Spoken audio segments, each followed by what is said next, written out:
How much cardio should you do to lose fat? Some say none at all, while others claim you need it every single day. But what's the truth? After speaking to some of the top natural bodybuilders, interviewing world-renowned fitness experts, and reviewing the latest scientific studies, I've uncovered the answers. Let's dive in. But first, let's understand how helpful cardio actually is for fat loss. And here's where things might surprise you. While cardio offers incredible benefits like improved heart health and longevity, it's not as effective for fat loss as many believe.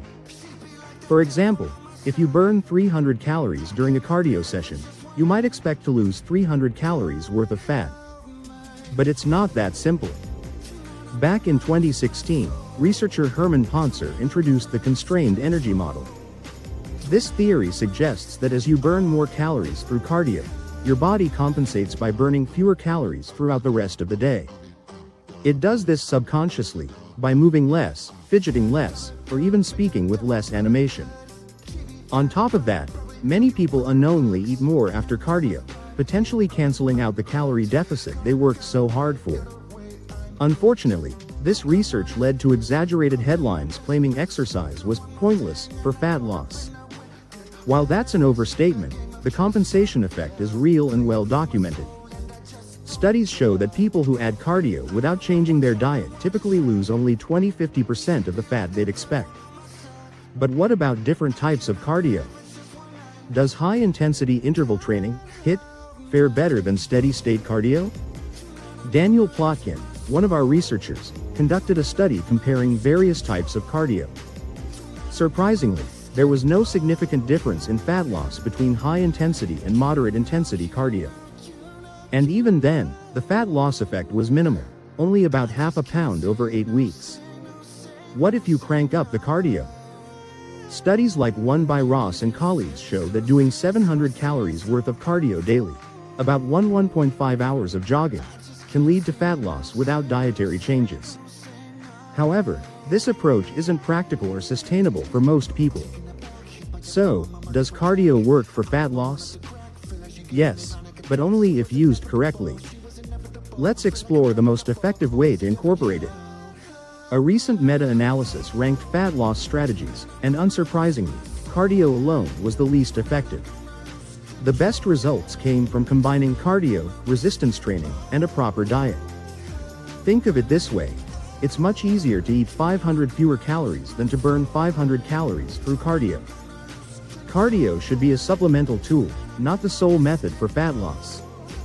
So, how do professionals use cardio effectively? Let's hear from the experts. Alberto Nunez, a lifetime drug-free pro bodybuilder, prefers to focus on diet but includes cardio for benefits like recovery and increased calorie flexibility. Similarly, Lee, a natural bodybuilder, uses cardio sparingly, increasing it only when progress stalls. Both emphasize the importance of daily step counts. 10,000 steps a day ensures they stay active and avoid sloth-like behavior as they diet. As for how much cardio to do, most professionals recommend starting small. Alberto suggests a baseline of 7,000 steps a day. From there, add 2–3 cardio sessions of 20 minutes per week to supplement your weight training and diet. Once progress stalls, you can increase your steps, cardio duration, or frequency. The type of cardio matters, too. Low-impact activities like cycling, elliptical training, or incline walking are preferred to minimize fatigue while maintaining performance in weight training. Remember, lifting weights is crucial for preserving muscle during fat loss, ensuring your body burns fat for energy instead of muscle. Ultimately, your cardio plan should align with your goals, body, and lifestyle. Don't make the common mistake of abandoning cardio after a diet.